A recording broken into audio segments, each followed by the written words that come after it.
This is section 4.9, part C. We've done adding and subtracting of radicals. We've multiplied radicals. In this last part, we're going to divide our radicals. Dividing radicals really just consists of rationalizing the denominator. We consider division to be complete if there are no more square roots left or cube roots or whatever left in the denominator. We're going to look at two specific types. One set you actually already know how to deal with. Those are the one-term denominators. We're going to use that same approach, just multiplying by something that makes the denominator come out evenly. The two-term denominators are going to be new. There we're going to have to multiply by something called a conjugate. We'll talk a little bit more about that when we get to those examples. The first two examples, though, are just single-term denominators. So again, my goal here is to say, what would I have to multiply by to make that denominator come out evenly?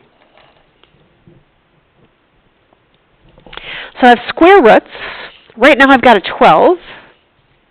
And if I just run down my list of perfect squares, this one looks good. 12 times 3 will get me to 36. So let's multiply by the square root of 3. And of course we have to do the same thing on the top. That's going to give me 2 times the square root of 15 on the top and the square root of 36 on the bottom.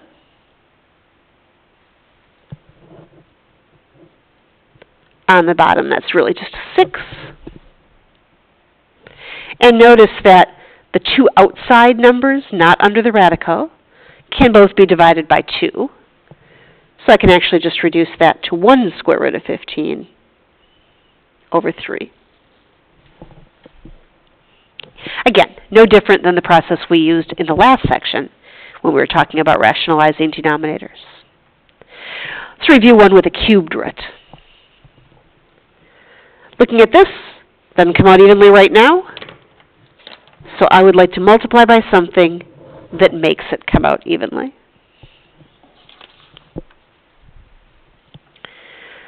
Let's see. Looking at that 16, I'm thinking maybe the 64. If I multiplied by 4, that would become a 64. So let's start with a 4.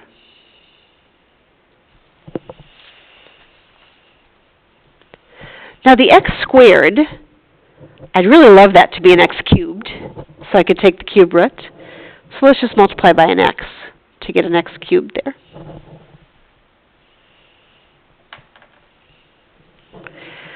So I have 6 times the cube root of 4x. And in the denominator, I have the cubed root of 64x to the third.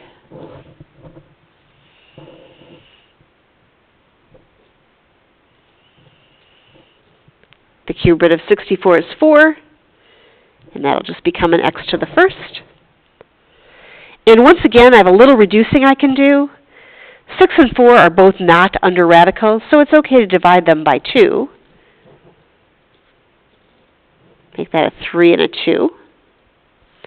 Notice those x's, one's under a radical, one's not, so I can't reduce them. So I'll still have the cube root of 4x on the top.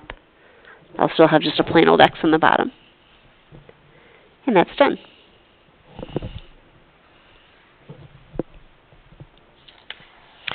All right, that works great as long as the denominator only has one term. In the next several examples, we're going to be looking at denominators that have 2 terms. Square root of 5 minus the square root of 3, for example. And there's a little trick that will allow us to rationalize those denominators as well. We always multiply by something called the conjugate of the denominator. The way you form a conjugate is by using the same 2 terms, the square root of 5 and the square root of 3, but changing the sign between them. So instead of minus, the conjugate would have a plus. My rule about treating the top and the bottom separately hasn't changed. Got to multiply by a form of 1. So I'll also multiply the top by the square root of 5 plus the square root of 3. I'm going to add some parentheses here around all these binomials so I don't forget what I'm doing. And on the top, I can just distribute that 7. So 7 times the square root of 5 plus 7 times the square root of 3.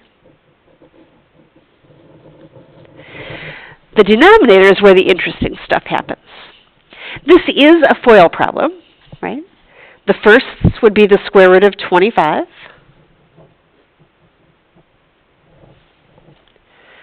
The outers would be a positive square root 15. The inners will be a negative square root 15. And the lasts, a negative square root 9. Not much I can do about the top. They're not like radicals, so I'm just going to leave them the way they are.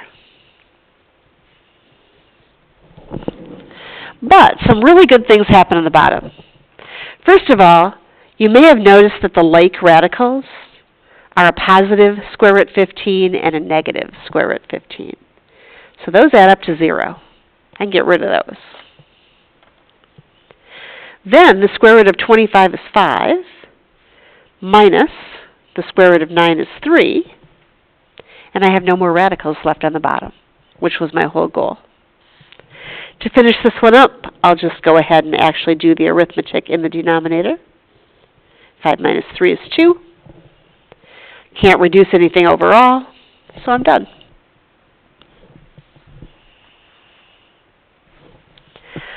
All right, let's try another one like that. Number 4. Again, I'll notice that I have addition, so 2 terms in the denominator. So we'll multiply by our conjugate.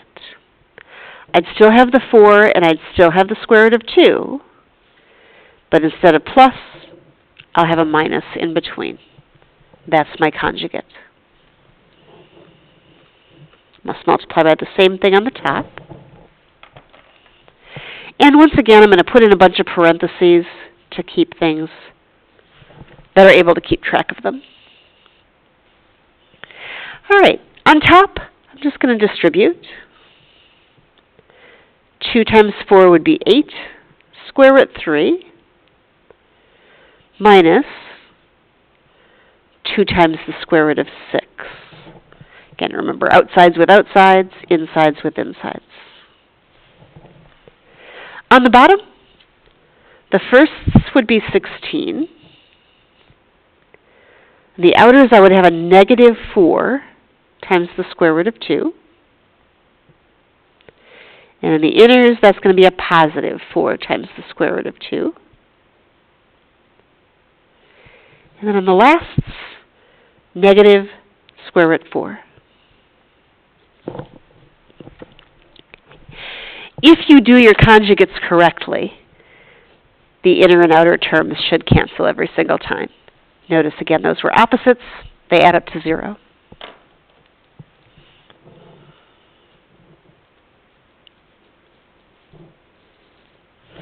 At the bottom, I actually have 16 minus, that's really a 2, right? Square root of 4. So 16 minus 2 is going to be 14 on the bottom. Okay. I'm almost done, but unlike this one where the 2 didn't divide into the 7s, notice here, every single one of my coefficients is divisible by 2.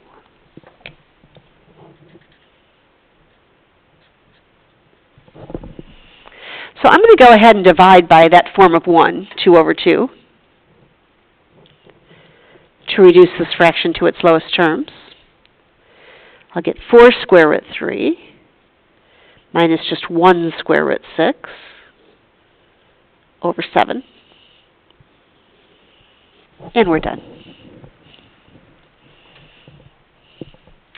All right, our last 2 examples, a couple more conjugates, but let's go ahead and look at some that have variables in the expression.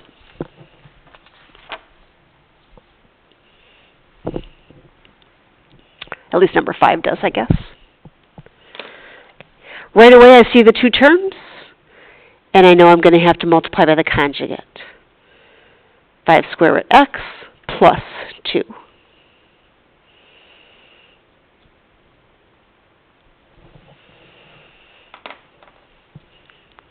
Put in my parentheses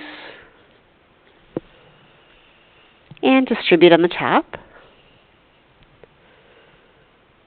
30 square root x plus 12. On the bottom, I'm thinking first outer, inner, last. So 25 times the square root of x squared.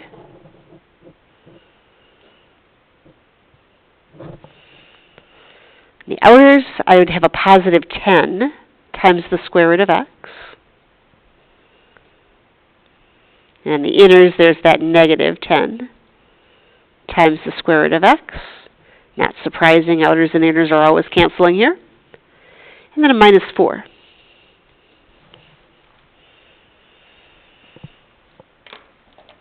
I do have a positive 10 square root x and a negative 10 square root x. Those add up to 0. I can get rid of them right away.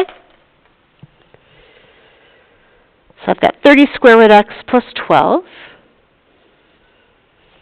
On the bottom, that's 25, just x to the first, minus 4. This one's actually finished. I can't combine these because they're not like terms, right?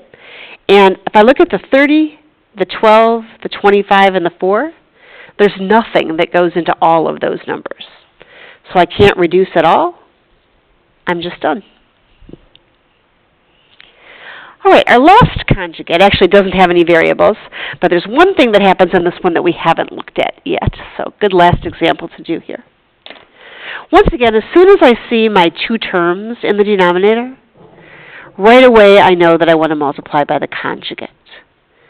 Square root of 2 plus the square root of 6.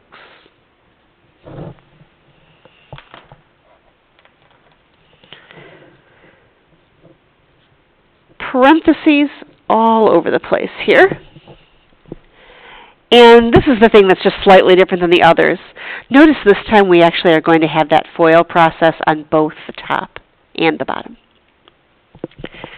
So on the top, 3 times the square root of 2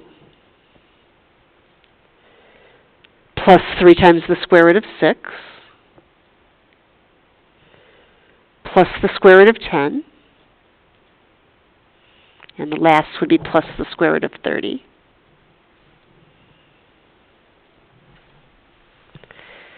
In the denominator, square root of 4 plus the square root of 12 minus the square root of 12 and then minus the square root of 36.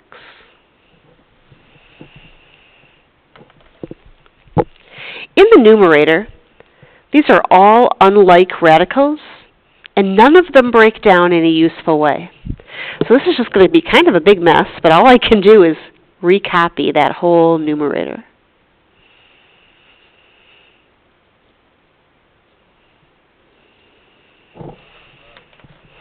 In the denominator, I do have the positive and negative square root of 12s. Those add up to 0. And then the square root of 4, that's a 2, minus the square root of 36, which is a 6, giving me a negative 4 in my denominator. And that great big long answer is actually as good as it gets. All right, that is the end of section 4.9.